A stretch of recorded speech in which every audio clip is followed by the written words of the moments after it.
Sevastopol, the spring of 1942. A woman lies motionless in a scrape of earth on the northern approaches to the city,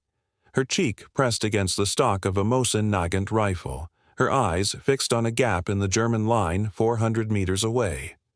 Beside her, close enough that she can hear him breathing, lies a man with a pair of binoculars raised to his own eyes, tracking the same patch of shattered ground.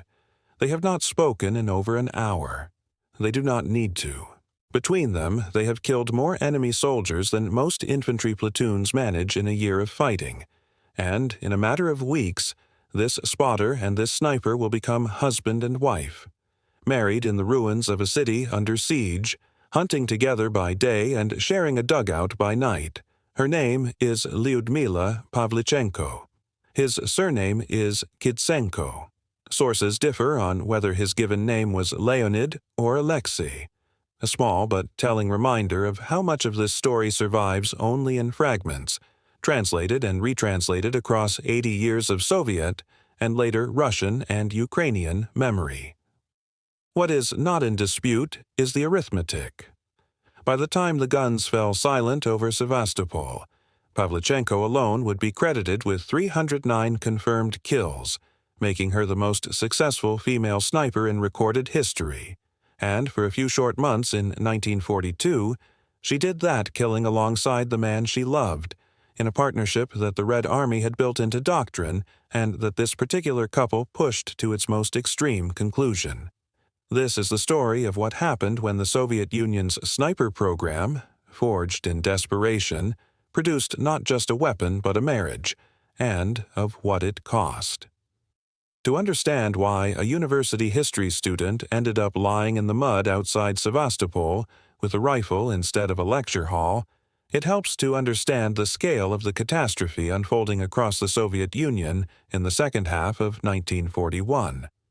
When Germany launched Operation Barbarossa on June 22 that year, it did so with roughly 3 million men, and within months the Red Army had suffered losses that remain difficult to comprehend even now. Hundreds of thousands of soldiers killed, wounded, or captured in the opening encirclements at Minsk, Smolensk, and Kiev. The Soviet officer corps, gutted by Stalin's purges of the late 1930s, struggled to organize a coherent defense, and ordinary infantry units were frequently outmatched by German troops who had years of combined arms experience from Poland and France behind them. In this context, marksmanship offered something the Red Army badly needed, a way to inflict disproportionate casualties on the enemy without matching him rifle for rifle, tank for tank, or aircraft for aircraft. The Soviet Union had, in fact, been quietly preparing for exactly this kind of warfare for years before the German invasion, through a network of civilian paramilitary sports clubs that trained ordinary citizens, men and women alike, in shooting, parachuting, and gliding. Pavlichenko herself had passed through this system before the war, earning sharpshooter badges as a teenager and student, without ever imagining she would use the skill in combat. What existed in most other armies of the period, including the Wehrmacht's own sniper establishment, was a comparatively narrow and elite program, drawing on hunters and competition shooters and training relatively small numbers of men.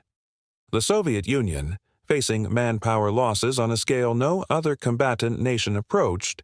took a different view. If snipers could be produced quickly and in volume, and if a significant proportion of that volume could be drawn from women, who were formally barred from combat roles in most Western armies of the era, but who the Soviet state was willing to conscript and train as equals, then the arithmetic of attrition might be tilted, even slightly, back in the Red Army's favor. It was an unsentimental calculation, made by a state not known for sentiment, and it produced results that no other combatant of the Second World War came close to matching. There was also a simpler, more immediate problem that ordinary infantry tactics could not solve. Along the static or semi-static fronts that developed around cities such as Odessa and Sevastopol, where movement was slow and the lines barely shifted for weeks at a time, a single well-placed marksman could pin down an entire enemy platoon, forcing soldiers to crawl rather than walk, to wait for darkness before fetching water or retrieving a wounded comrade, and to divert scarce mortar and artillery rounds toward a target that no amount of shelling seemed able to locate. That kind of disruption could not be achieved through mass infantry assault, which the Red Army was in any case poorly placed to sustain given its losses, nor through artillery alone, which was frequently outmatched by German guns in both quantity and coordination during the first year of the war. What it required instead was patience, discipline, and an extraordinary tolerance for stillness and discomfort, qualities that had little to do with physical strength and everything to do with training, and the Soviet command, whatever its other failings in the opening months of the invasion, was willing to recognize that fact and act on it with a speed that few other armies of the period matched. The instrument of that calculation was, on its face, an unremarkable weapon. The standard Soviet sniper rifle was a modified version of the Mosin-Nagant M1891/3. A bolt-action design dating back to the reign of the last Tsar, fitted with a Pu telescopic sight offering roughly 3.5 times magnification, a modest figure by later standards but sufficient in trained hands out to 400 or 500 meters. The rifle weighed a little over 4 kilograms unloaded, roughly the weight of a large house cat, and its report, when fired, was sharp and percussive enough to be heard and located by an alert enemy within seconds, which is precisely why sniper doctrine did not rely on the rifle alone. What made the Soviet system effective was the pairing of shooter and spotter, a partnership formalized through dedicated training establishments such as the Central Women's School of Sniper Training, founded near Moscow in 1943 to formalize instruction that had until then been improvised at the front. In practice, sniper pairs like Pavlichenko and her successive spotters would leave their positions before dawn, often around 3:30 in the morning during the summer months, moving into concealed firing positions while darkness still covered them, and then remain motionless for the length of the day, sometimes 12 hours or more, watching a single sector of enemy line through binoculars and telescopic sights, waiting for a target, a careless movement, a German soldier lighting a cigarette or crossing open ground. No talking was permitted between the pair once in position, no smoking, no unnecessary movement of any kind, because a sniper's greatest vulnerability was not the enemy directly in front of him, but the enemy counter-sniper who might be watching the same ground from the opposite direction. Camouflage was correspondingly meticulous. Snipers wove local vegetation into their uniforms, built false observation points using mannequins or decoys to draw enemy fire and reveal opposing positions, and in Pavlichenko's own recorded practice, timed their shots to coincide with rain or artillery fire heavy enough to mask the crack of a single rifle.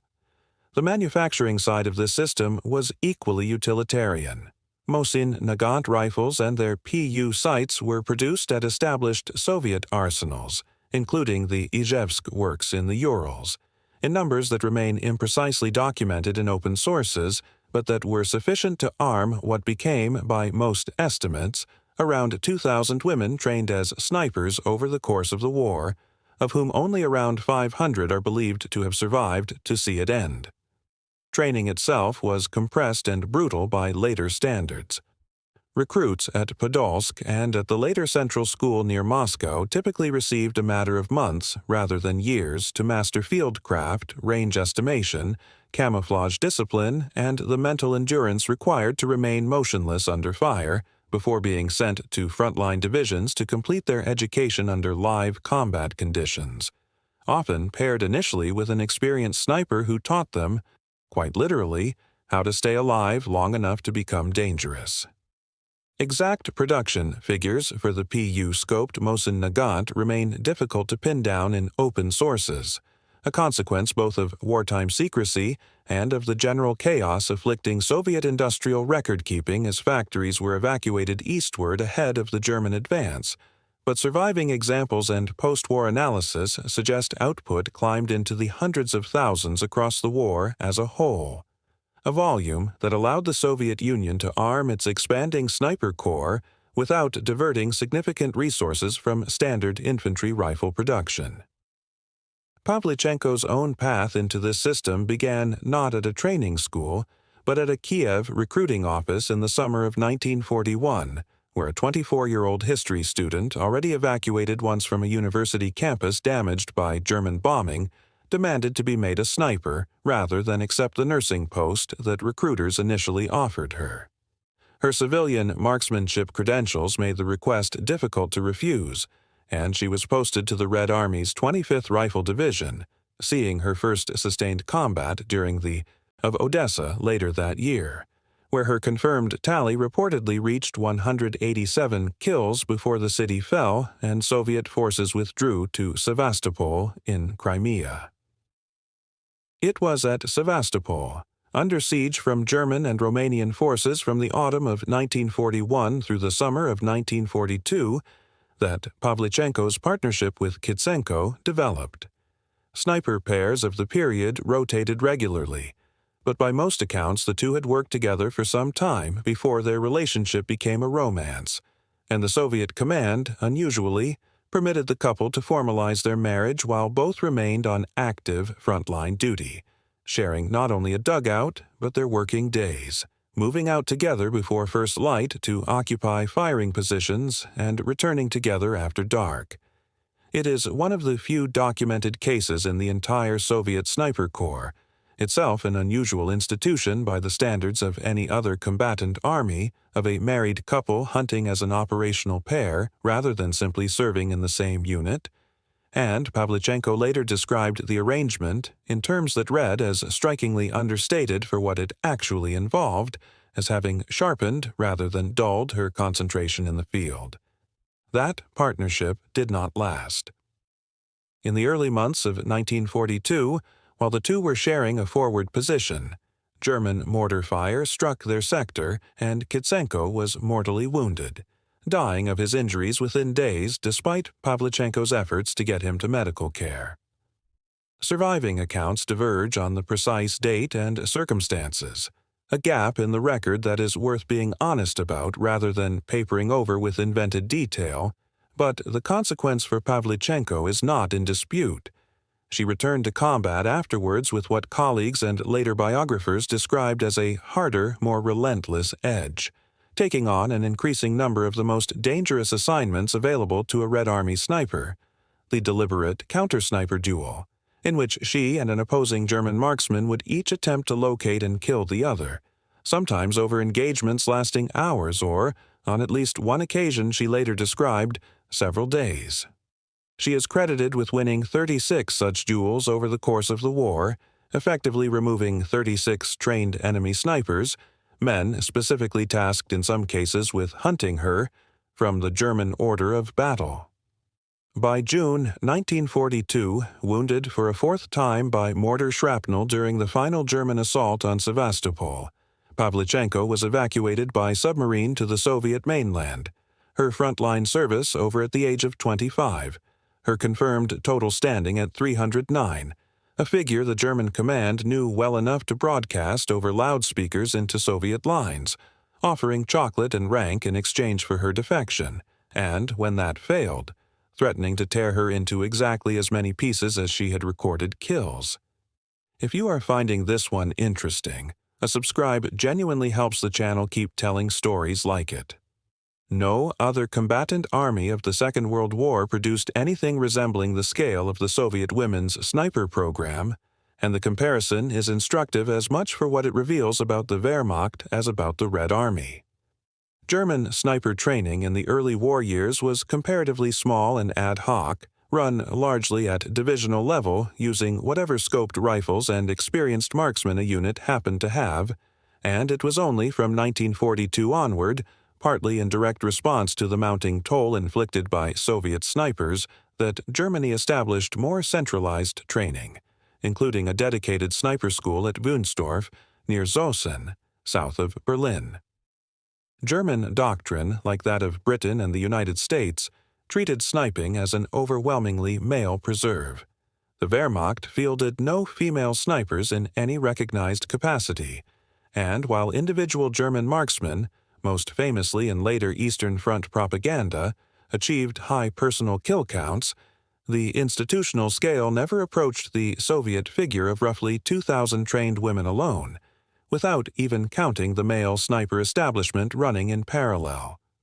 Britain and the United States, for their part, maintained small, specialized sniper cadres, often drawing on huntsmen and competition shooters, producing highly skilled individuals in far smaller numbers, and again exclusively from the male ranks of their armies. The nearest Western equivalent to a formalized spotter and shooter doctrine of the Soviet type existed in the British Army by the middle of the war, but nothing in any Western force matched the deliberate, state-driven recruitment of women into frontline combat sniping that the Soviet Union pursued,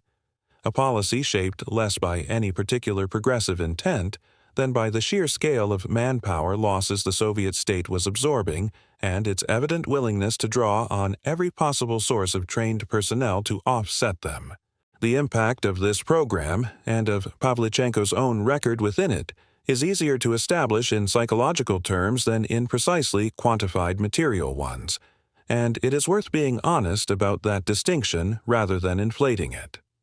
The material effect of any individual sniper, however skilled, on a war fought with millions of men, thousands of tanks, and vast artillery concentrations was necessarily limited.